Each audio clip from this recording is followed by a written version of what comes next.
নমস্কার, সঞ্চিতার রান্নায় সকলকে স্বাগত। আজকে আমি দেখাবো ডিম দিয়ে ভেন্ডি ভাজা।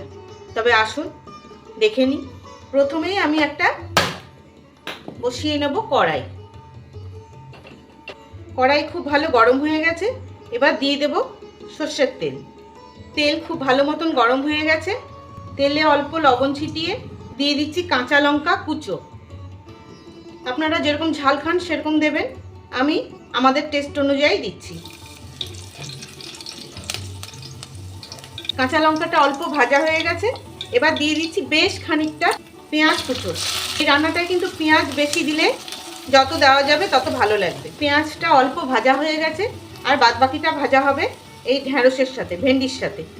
আমি এই ভেন্ডিটা এরকম কুচো কুচো করে কেটে নিয়েছি, এটা দিয়ে দিচ্ছি।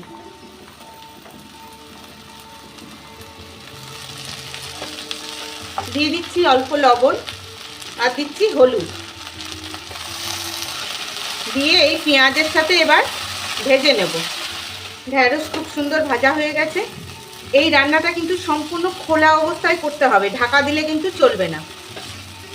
ঢাকা দিলে রান্নাটা ভালো হবে না। এবার দুটো ডিম ফেটিয়ে একদম ওপর দিয়ে দেব, আর সঙ্গে সঙ্গে নাড়বো না, একটু বাদে বাদে নাড়বো, যাতে ঢ্যাঁড়সের গায়ে ডিমগুলো লেগে যায়।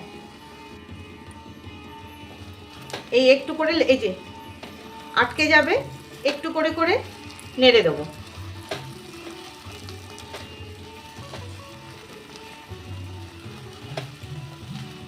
ঢ্যাঁড়সের গায়ে ডিমটা খুব সুন্দর লেগে গেছে। এবার দিয়ে দেব একটা কুচো টমেটো। দিয়ে দিচ্ছি 2-4 দানা চিনি, বেশি না কিন্তু, সামান্য। দেবো অল্প বিট নুন। দিয়ে দিচ্ছি গোলমরিচ গুঁড়ো। দিয়ে আরেকটু ভেজে নেব।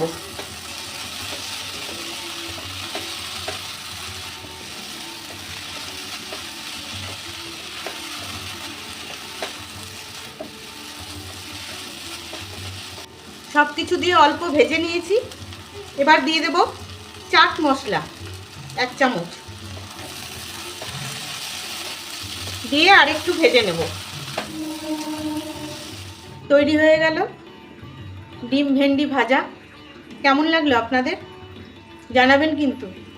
আর ভালো লাগলে ইউটিউব থেকে দেখলে একটা সাবস্ক্রাইব, আর ফেসবুক থেকে দেখলে একটা ফলো করে দেওয়ার অনুরোধ রইল। তবে আজকের মতন আসি। ভালো থাকবেন সবাই।